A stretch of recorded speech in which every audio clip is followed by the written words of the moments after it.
Hey guys, balik lagi dengan Koko. Akhirnya nih, penantian Realme X Series tuh saya sudah. Gimana menurut kalian? Sudah bisa memutuskan mau beli atau enggak nih? Kalau belum, saya mau sedikit share pengalaman saya ketika mencoba Realme X ini selama seminggu.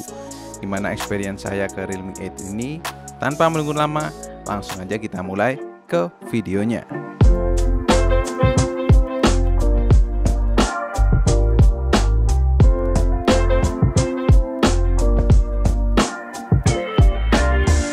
Oh ya, for your information, ketika saya buat video ini saya belum tahu ya harga pastinya. Cuman dikasih tahu aja kisaran 3 jutaan, gitu doang. Jadi video ini saya buat pure berdasarkan experience tanpa melihat harga. Oke, pertama, buat saya desain Realme X kali ini lebih menarik kalau dibandingkan dengan terdahulunya.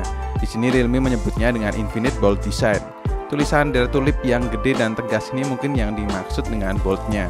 Karena kalau menurut saya rada unik aja nih, dikasih tulisan slogan yang gede. Mungkin buat Realme fans akan semakin menarik, tapi bisa jadi buat beberapa orang kurang tertarik. Tapi kalaupun kurang tertarik bisa dikasih softcase saja sih, udah ketutup desainnya ini. Warna cyber black yang saya pegang memang terlihat lebih premium dengan finishing coating glossy. Di sisi kanan finishingnya glossy, namun jika dipantulkan cahaya akan ada warna pelangi yang muncul. Desain quad kamera yang di bingkai kotak ini juga terlihat fresh. Bumnya juga tipis, nggak yang tebel-tebel banget. Dari handheldnya berasa tipis dan ramping karena Realme X ini punya ketebalan 7,99 mm. Nggak berasa berat alias enteng walaupun baterainya 5000 mAh. Beratnya tuh cuman 177 gram.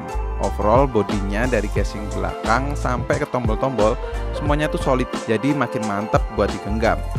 Balik bagian depan, kali ini Realme menambahkan layar berukuran 6,4 inch Super AMOLED full screen dimana punya resolusi 2400 x 1080 Full HD+, terus touch sampling rate-nya sampai 180 Hz dan brightness-nya hingga 1000 nits.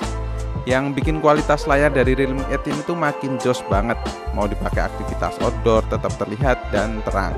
Mau dipakai main game juga nggak ada delay tuh. Dan yang jelas karena pakai panel Super AMOLED, kualitas produksi warnanya lebih kontras, vivid, dan lebih gonjreng. Layar full screen dengan tompel yang kecil di pojok kiri gini bikin saya betah lama-lama nonton video. Sebenarnya selain touch sampling rate yang tinggi, saya ngerasain juga kalau Realme 8 ini lebih smooth dikarenakan sudah pakai Realme UI 2.0. Jadi transisi setiap aplikasi hingga buka game pun bisa lebih cepat karena ada quick start up di mode game space-nya. Terus fitur always on display juga dibenamkan di Realme X ini. Serta buat perlindungannya ada in-display fingerprint sensor yang dimana responnya tuh cukup cepat. Atau kalau nggak betah pakai in-display fingerprint sensor juga pakai face unlock aja, responnya malah lebih cepat sih. Lanjut lagi.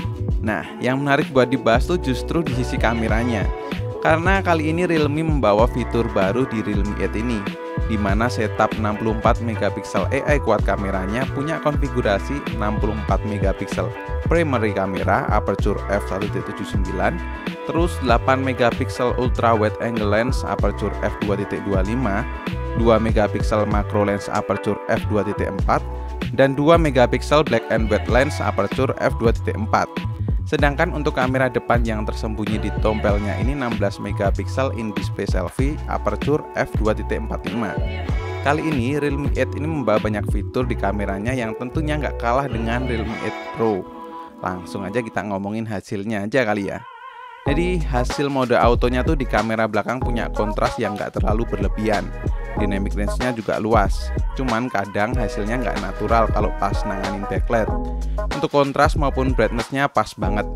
Saya suka banget dengan hasil jepretan dari Realme X ini. Namun secara overall dalam kondisi apapun, background maupun objek dapat di-capture dengan baik. Begitu pula di mode 64 megapikselnya. Kalau buat teman-teman yang mau take foto dengan detail yang lebih baik, pakai aja nih mode ini.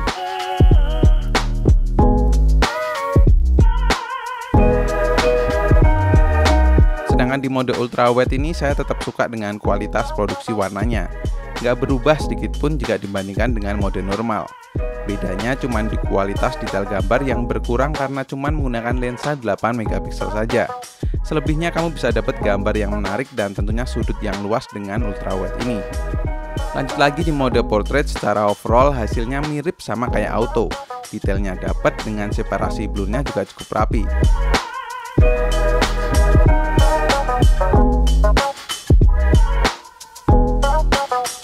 Di mode portrait ini ada beberapa filter juga, mulai dari dynamic bokeh, neon portrait, dan AI color portrait. Jadi kamu bisa bikin beberapa foto dengan bokeh yang lebih variatif. Dynamic bokehnya menghasilkan foto portrait dengan blur seakan-akan tuh bergerak.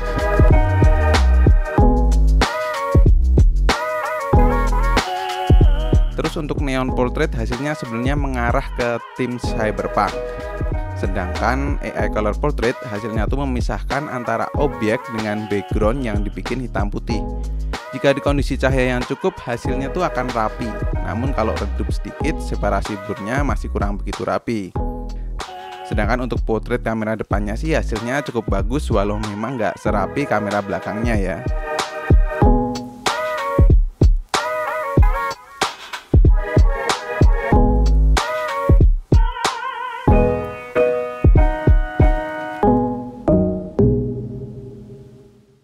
Untuk fitur mode malam, selain gambarnya lebih terang, tapi juga bikin foto menjadi lebih detail dan jernih.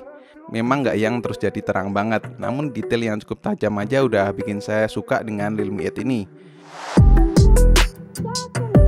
Terus selain mode malam juga ada stereo mode. Sayangnya nih, di Jogja beberapa hari ini tiap malam hujan dan mendung, jadinya nggak dapat foto bintangnya.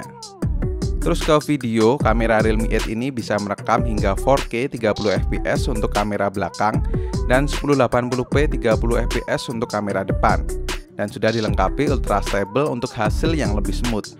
Hasil videonya kurang lebih sama dengan hasil fotonya. Dynamic range-nya cukup luas. Detailnya juga bagus banget kalau kita ambil menggunakan 4K 30fps. Tapi kalau dengan resolusi gede gini, videonya jadi nggak smooth ya. Sedangkan jika mau video yang lebih smooth bisa menggunakan 1080p 30fps saja. Di sini saturasi dan kontrasnya tuh tetap balance. Sedangkan kalau mengaktifkan ultra stable, di bagian detailnya aja nih yang berkurang. Namun nampaknya Realme itu perlu ada perbaikan di bagian softwarenya, karena ultra stable-nya masih belum berasa smoothnya. Selebihnya sih tetap oke semua.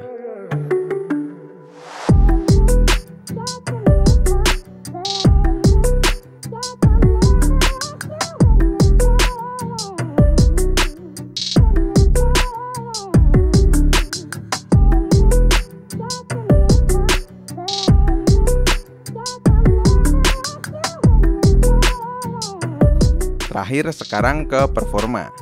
Chipset MediaTek Helio G95 yang ditanamkan di Realme 8 ini punya kekuatan octa-core up to 2,3 GHz dengan GPU Mali G67 MC4 dan kombinasi RAM 8 GB serta ROM-nya tuh 128 GB.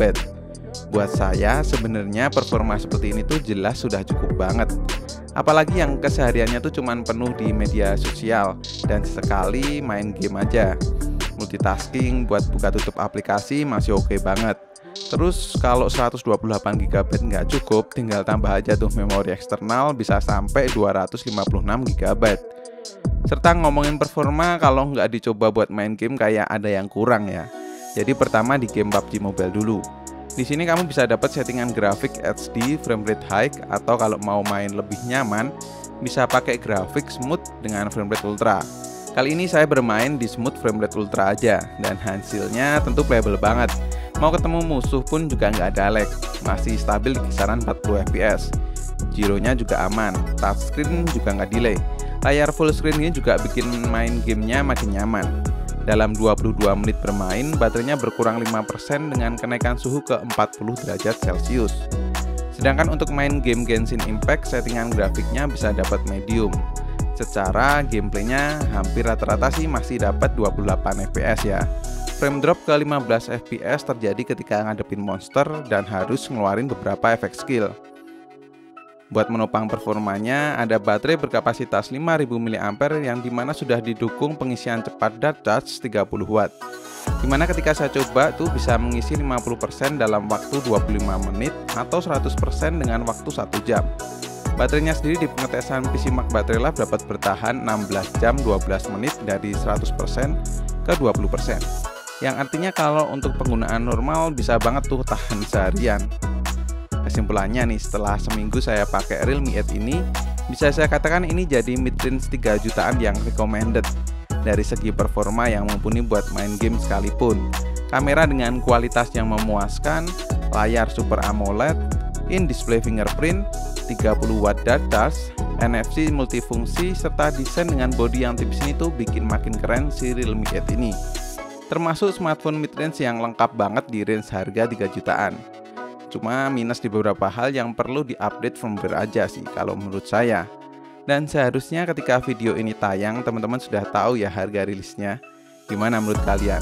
Coba tulis di kolom komen ya. Dan jika tertarik buat beli, nanti link pembeliannya akan saya taruh di kolom deskripsi.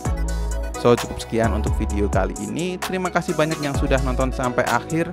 Koko undur diri dan kita ketemu lagi di video selanjutnya.